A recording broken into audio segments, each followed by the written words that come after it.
Joining me now is Troy Stouffer, Republican candidate for Congress in Maryland's 2nd District. Thank you so much for joining us. Thanks a lot for having me. Tell me, what do you see as the single most important issue facing the nation and your district right now?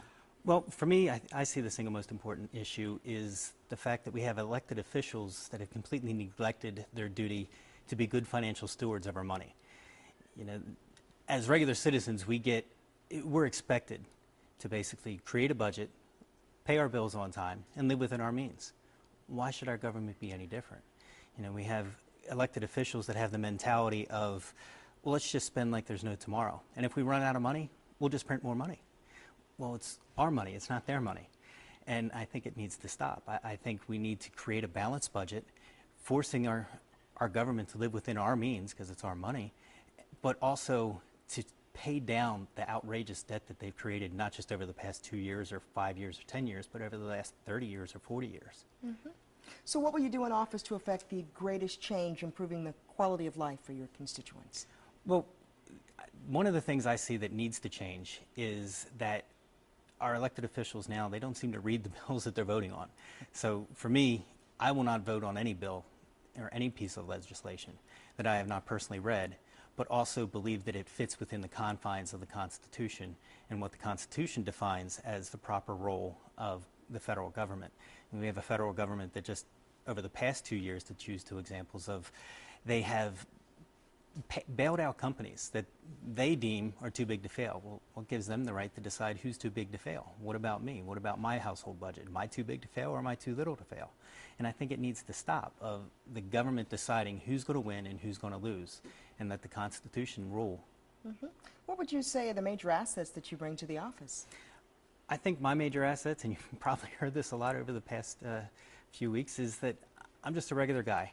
I got fed up with listening to the politicians, the career politicians in D.C., that they created this huge mess of our economy and a huge mess of our country, but yet they're the same people that want to stand up before us and vow that, send me back so I can fix the problem that I created.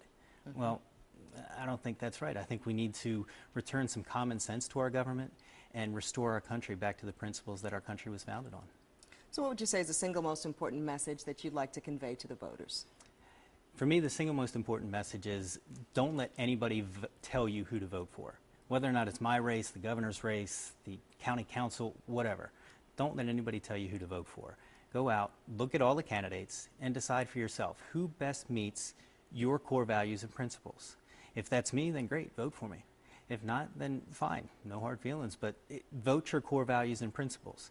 And at the end of the day, let the chips fall where they may, but at the end of the day, you as a voter will know that you did your due diligence to make sure you made the right decision. And lastly, what is the one thing that voters don't already know about you, but maybe they should? Well, like I said, I am just a regular guy. But over the past few years, I wrote extensively over all the issues that have been affecting us throughout the nation. And through that time, I quickly realized that, you know what, I can't sit on the sidelines any longer. Yeah, it's fun to write about it, but you're not really, for me, it wasn't fulfilling. I wasn't doing anything to change anything. And it was time that I stood up and took action to turn our country around and change the direction we were headed in. And that's where we're headed now. We're looking forward to November, and as has probably become blatantly obvious, I'm not a career politician. I never have been and never will be, but I would love the honor and opportunity to serve the people of the 2nd Congressional District. All right. Well, Troy Stouffer, Republican candidate for Congress in Maryland's 2nd District, thank you so much for coming in. Thanks a lot, Kelly. Good I luck appreciate to it. you. Thanks.